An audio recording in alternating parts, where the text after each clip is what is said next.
Olá, eu sou Sandra Gioff e esse é o programa Os Bastidores da Liderança.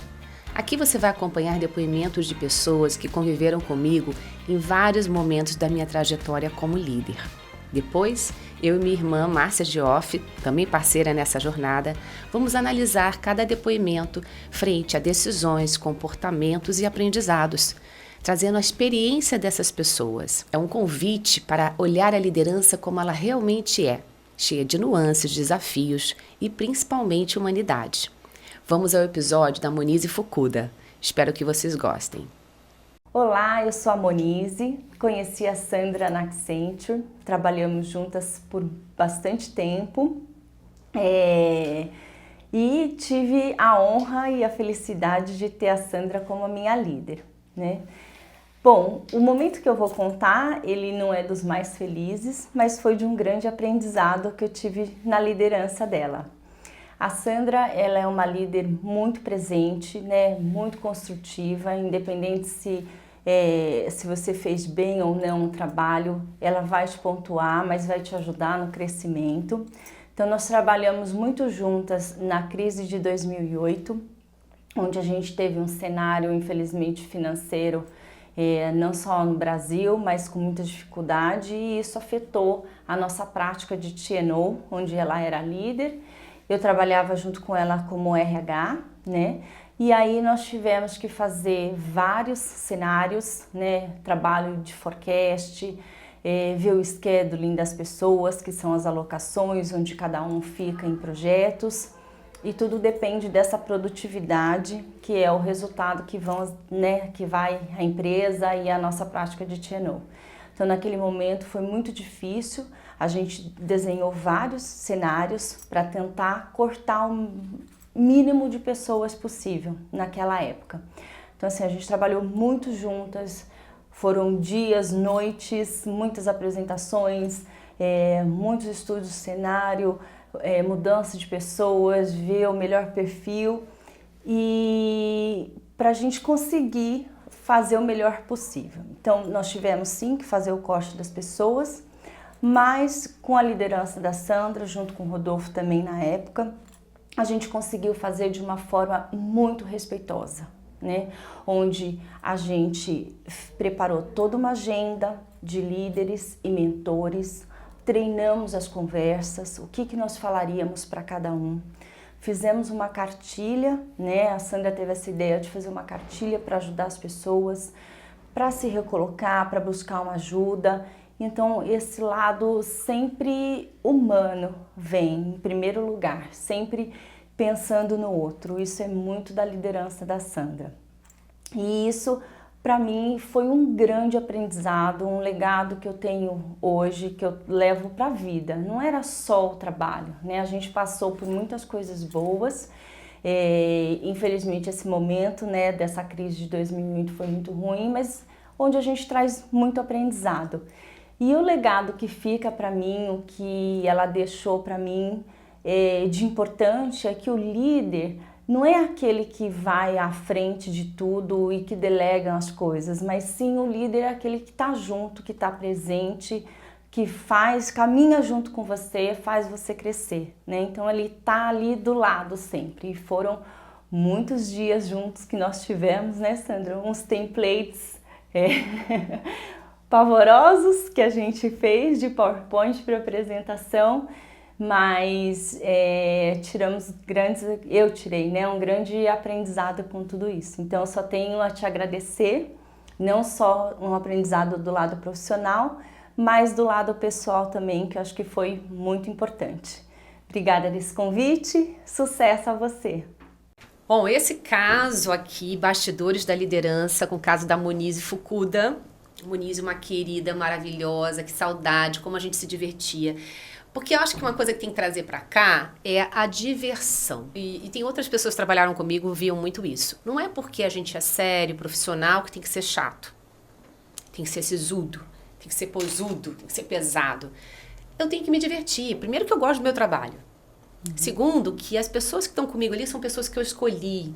Então, por que tem que ser chato? Então, sempre trazer para o ambiente de trabalho a diversão, o riso, até porque isso aumenta o engajamento, isso aumenta a saúde, isso aumenta a ambiência que você tem ali. Então, tem vários benefícios. E quem causa essa leveza ou esse peso somos nós. Ah, é a cultura da empresa. Não, cultura somos nós que estamos fazendo a cultura ali. O CPF antes do CNPJ.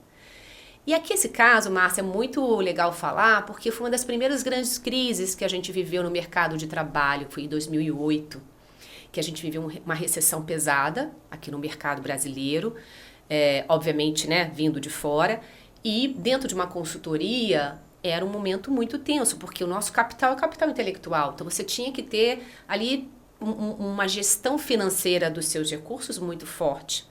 E a gente tinha um contingente de time, de pessoas muito grande, e os projetos começaram a minguar. Então, quando você não tem projeto, você não tem o que fazer. Você não tem mais carreira, mas também não tem mais trabalho. Não tendo trabalho, tem que reduzir o time. E a Monize aí, nesse papel muito, muito dedicada e competente, e enfim, próxima, tinha um exercício comigo toda semana da gente rever essa estrutura e reduzir o time. Então, imagina... Poder de escolha que ninguém quer, né? Ninguém quer, porque a gente quer tomar decisão boa, promover, desenvolver. Ninguém quer demitir. E o exercício era demitir.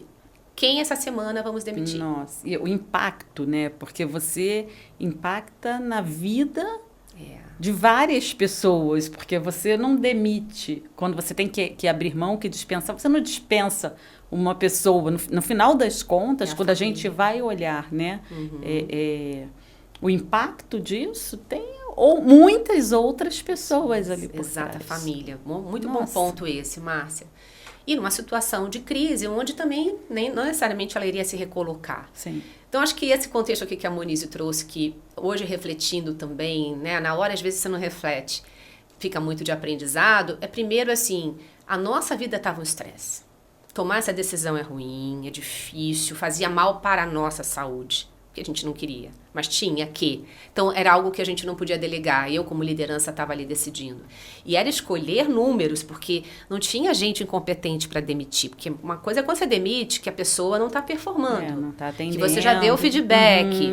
Ponto. Agora, você demitir porque está ficando sem dinheiro, assim, você está fazendo escolhas cada vez mais difíceis, é complicado. Estabelecer critérios, né? Exato. Sejamos sinceros, não deixa de ser critérios de punição. Exato. Por que você vai, também, né? Por que você vai punir o outro? O que você vai... Em que você vai se basear para isso? E no final foi a Sandra que me demitiu, né? Porque tem isso. Todo mundo que um dia demitiu a gente falava, foi fulano que me demitiu. É fato. E aí teve essa questão que...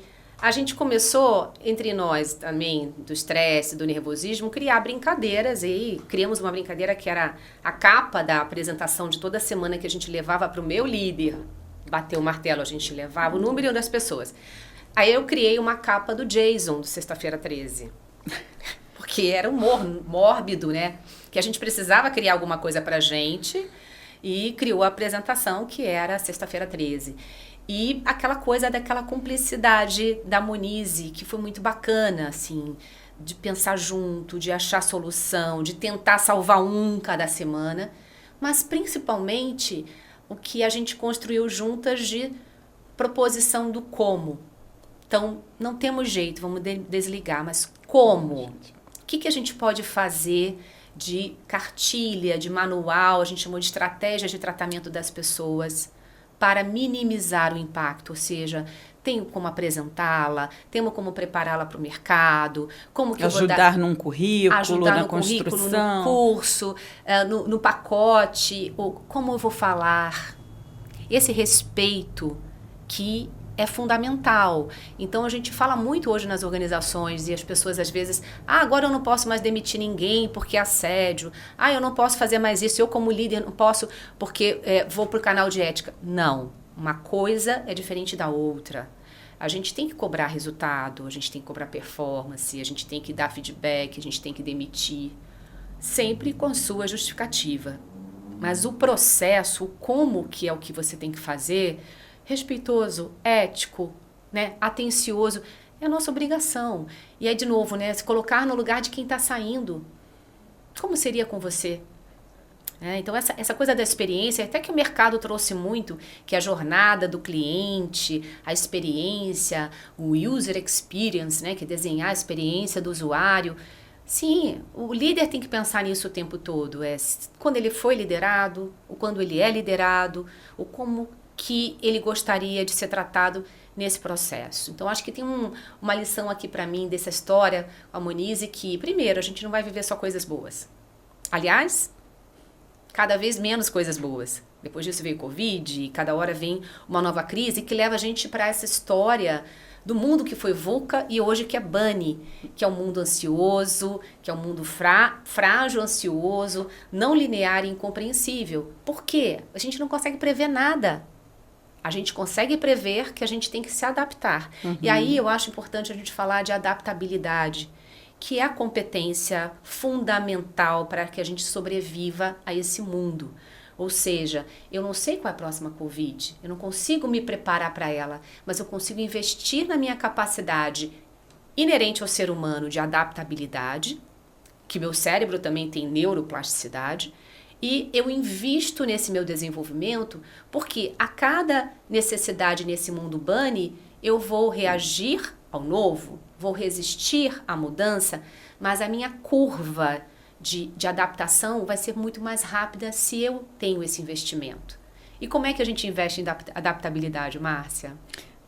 Com coisas até simples assim no dia a dia, como mudar a rotina, mudar de caminho, quando vai para o trabalho, eu vou para o trabalho sempre por esse caminho, eu vou por outro, usar a mão que você não está habituado a usar, criar situações para que você saia da tua zona de conforto, né? Coisas corriqueiras, para você poder ir se adaptando. A gente vai meio que treinando mesmo o nosso cérebro. Exato. Com situações. E quando você trouxe a questão da Covid, é muito isso. A gente não tinha a menor noção e de uma hora para outra a gente aprendeu, a gente se adaptou à máscara, né? Que era uma coisa até que me sufocava. Eu particularmente tive muita dificuldade. A gente se adaptou à máscara, a gente se adaptou a entrar sem calçados, a higienizar tudo que entrava na nossa casa. Hoje, por exemplo, o álcool em gel faz parte da minha vida. Exato. Eu me adaptei, eu acho que eu tenho que me adaptar novamente a tirá-lo da minha rotina. Exato. Então, coisas normais do dia a dia que a gente vai treinando para fazer diferente. E aí, pegando diferente, a palavra que você falou, eu também gostaria de trazer o lidar com o diferente. E a gente fala muito de diversidade, está toda essa questão polêmica também com a do Trump, né? Nas mudanças que ele está fazendo lá nos Estados Unidos. E eu de verdade acredito que investir em diversidade é investir no meu crescimento. Quanto mais eu lido com o diverso, com o diferente de mim, mais eu aumento a minha adaptabilidade. Sim. Mais eu adquiro novos conhecimentos, eu aprendo novas coisas. O nosso cérebro tem essa capacidade, né, de neuroplasticidade, de aprender coisas novas. Cada vez que você investe, ele literalmente vai constituindo, né, concretamente esses conhecimentos novos, mas você precisa praticar. Então, aprender idiomas, aprender instrumentos musicais, fazer esporte e lidar com as pessoas que têm um ponto de vista, a diversidade no modo global, não só grupos minorizados, mas diversidade de mindset. Isso que parece que eu estou fazendo um favor para o diverso, quem interagir com ele, na verdade é um favor para mim. Porque quem está crescendo e aprendendo sou eu.